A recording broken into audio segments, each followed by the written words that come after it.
الرحمن الرحیم۔ ہر 5 اسباق کے بعد ایک ٹیسٹ تھا۔ پہلے 5 اسباق کے بعد ہم نے ٹیسٹ حل کیا، پھر دوسرے 5 اسباق کے بعد، اب آخری 5 اسباق یعنی سبق نمبر 11 تا 15 پر یہ ٹیسٹ مشتمل ہے۔ تو اب ہم اس کے حل کی طرف آتے ہیں، لیکن اس سے پہلے ہم ان اسباق جن اسباق سے ٹیسٹ ہے ایک دفعہ خلاصہ ملاحظہ فرما لیں۔ سبق نمبر 11 میں ہم نے 2 علامتیں پڑھی تھیں، الف نون اور یا نون۔ یہ دونوں علامتیں الفاظ کے آخر میں آتی ہیں اور تعداد میں 2 ہونے کو ظاہر کرتی ہیں۔ سبق نمبر 12 میں ہم نے 5 علامتیں پڑھی تھیں، الذی، الذین، اللتی، اللاتی اور اللائی۔ تو الذی واحد مذکر کے لیے، اللتی واحد مؤنث کے لیے، اور ان دونوں کا ترجمہ جو یا جس۔ الذین جمع مذکر کے لیے اور اللاتی اور اللائی جمع مؤنث کے لیے، اور ان کا ترجمہ جو جنہوں نے وغیرہ کیا جاتا ہے۔ سبق نمبر 13 میں ہم نے 2 علامتیں پڑھی تھیں، لا اور ما۔ لا کے حوالے سے ہم نے پڑھا تھا کہ اس کے استعمال کی 3 شکلیں ہیں۔ لا کے بعد اسم کے آخر میں اگر زبر ہو تو پوری جنس کی نفی کا مفہوم ہوتا ہے اور ترجمہ کوئی نہیں کیا جاتا ہے، اور لا کے بعد اگر فعل کے آخر میں پیش یا واو نون ہو تو کام نہ ہونے کی خبر، اور اگر لا کے بعد فعل کے آخر میں جزم یا واو الف ہو تو کام نہ کرنے کا حکم یا التجا ہوتی ہے۔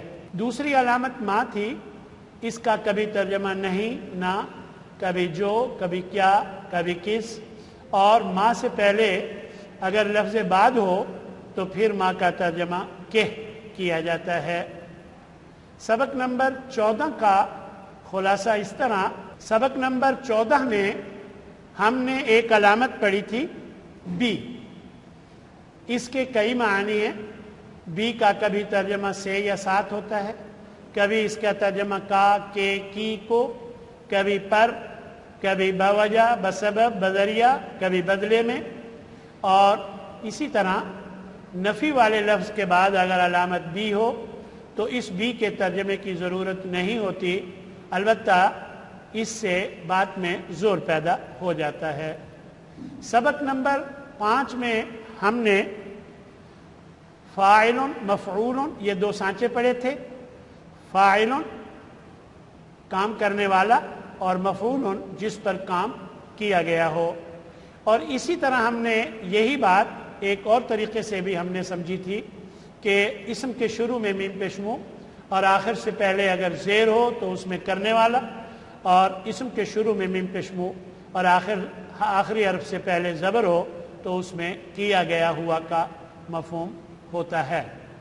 اب آتے ہیں جی اپنے ٹیسٹ کی طرف، اور یہ ہماری کتاب کا آخری حصہ ہے۔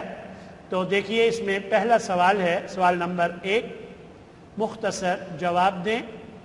الف نون یا نون دونوں علامتوں میں کیا مفہوم ہوتا ہے؟ یہ آپ نے جواب دینا ہے جی، 2 ہونے کا، بالکل صحیح۔ ان دونوں علامتوں میں 2 ہونے کا مفہوم ہوتا ہے۔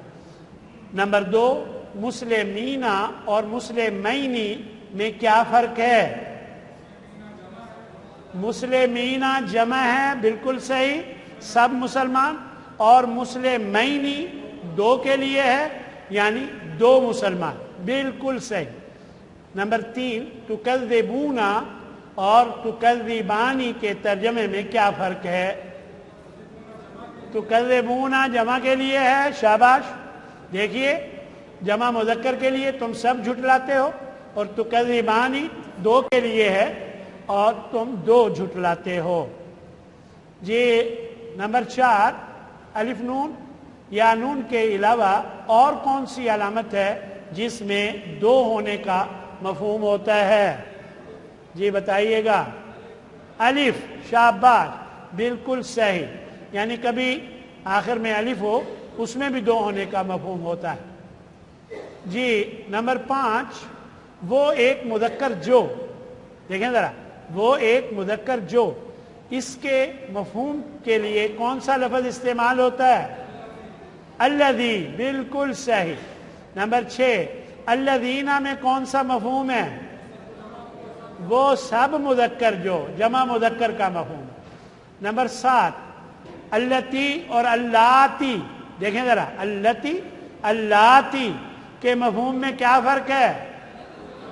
اللاتی واحد مؤنث کے لیے اور جو یا جس، اور اللاتی جمع مؤنث کے لیے، بالکل صحیح۔ اب نمبر 8 میں ہے وہ سب مؤنث جو کے لیے اللاتی کے علاوہ اور کون سا لفظ استعمال ہوتا ہے؟ اللائی حمزہ کے ساتھ، بالکل صحیح، شاباش۔ نمبر 9، جس لا کے بعد والے اسم کے آخر میں زبر ہو تو اس لا کا کیا ترجمہ ہوتا ہے؟ زبر والا اسم ہو، کوئی نہیں، بالکل صحیح، کوئی نہیں ترجمہ کیا جاتا۔ نمبر 10، اگر لا کے بعد فعل کے آخر میں جزم یا واو الف ہو تو اس میں کیا مفہوم ہوتا ہے؟ کام نہ کرنے کا حکم یا التجا۔ جب یہ فعل اللہ کے لیے ہو پھر اس کو التجا کہتے ہیں۔ تو دیکھیے، اگر لا کے بعد والے فعل کے آخر میں پیش یا واو نون ہو تو پھر اس میں کیا مفہوم ہوتا ہے؟ کام نہ ہونے یا نہ کرنے کی خبر، شاباش۔ یہ 11 نمبر تھا۔ نمبر 12، علامت ما کے مختلف معانی اور مفہوم بتائیں جی، کون کون سے ہیں؟ کبھی نہیں، کبھی جو، کبھی کیا یا کس، کبھی کہ۔ جی اگر ما کے بعد اسی جملہ میں الا آ رہا ہو تو، یا پھر ما کے بعد اسم کے شروع میں بھی ہو تو اس ما کا کیا ترجمہ ہوتا ہے؟ نہیں، اس کا ترجمہ ہمیشہ نہیں ہوتا ہے۔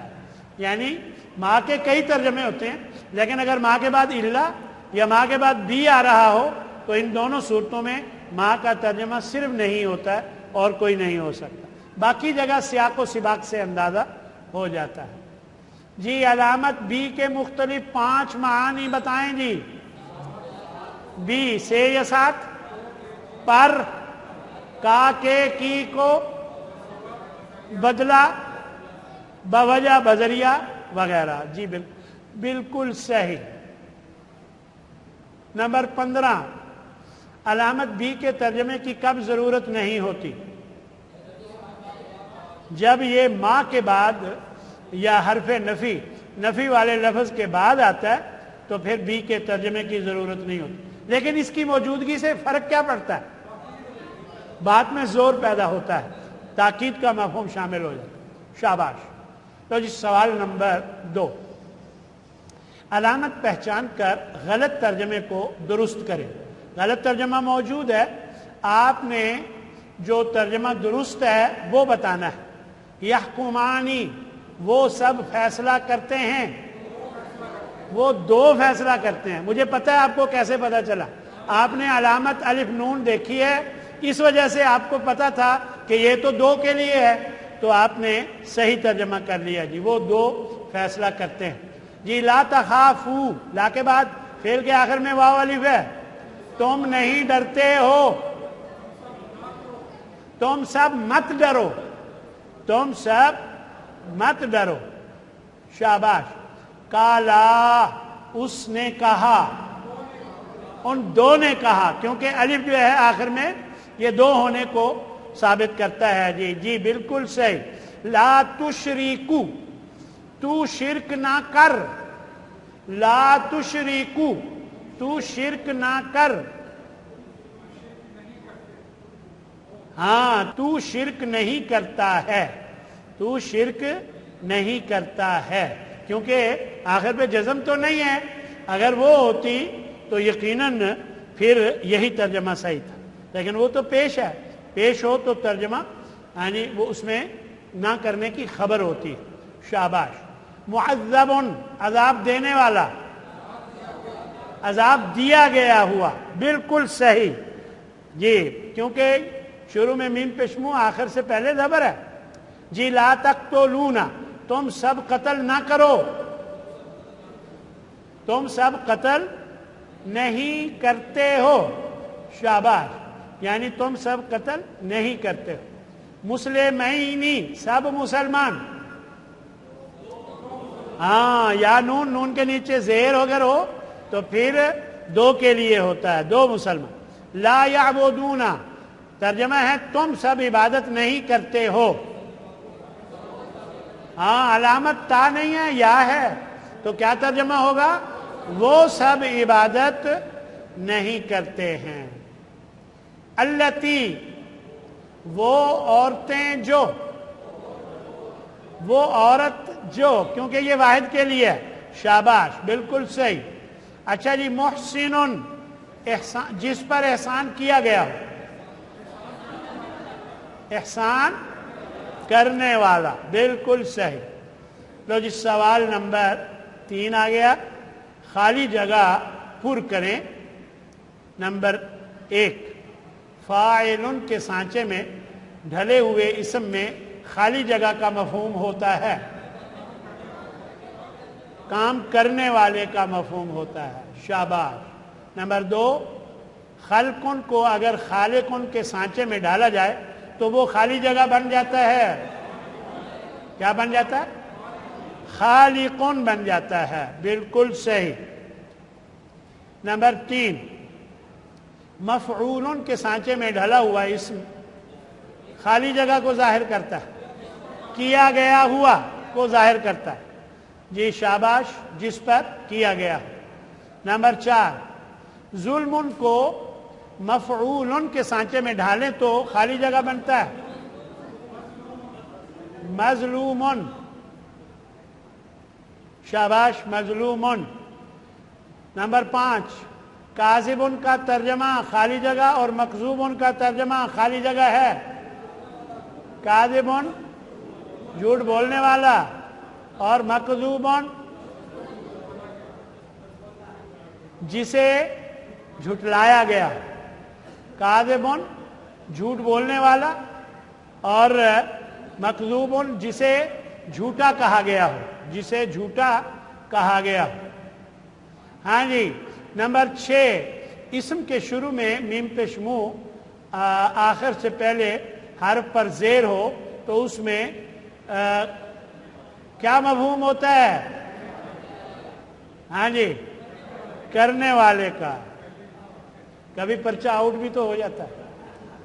ہاں جی، نمبر 7، اگر اسم کے شروع میں میم پیشمو اور آخر سے پہلے حرف پر زبر ہو تو اس میں خالی جگہ کا مفہوم ہوتا ہے، جی، جس پر کام کیا گیا ہو، ماشاءاللہ جی۔ نمبر 8 جی، مرسلن کا ترجمہ خالی جگہ اور مرسلن کا ترجمہ خالی جگہ ہے، مرسلن جسے بھیجا گیا اور مرسلن بھیجنے والا، بھیجنے والا، شاباش۔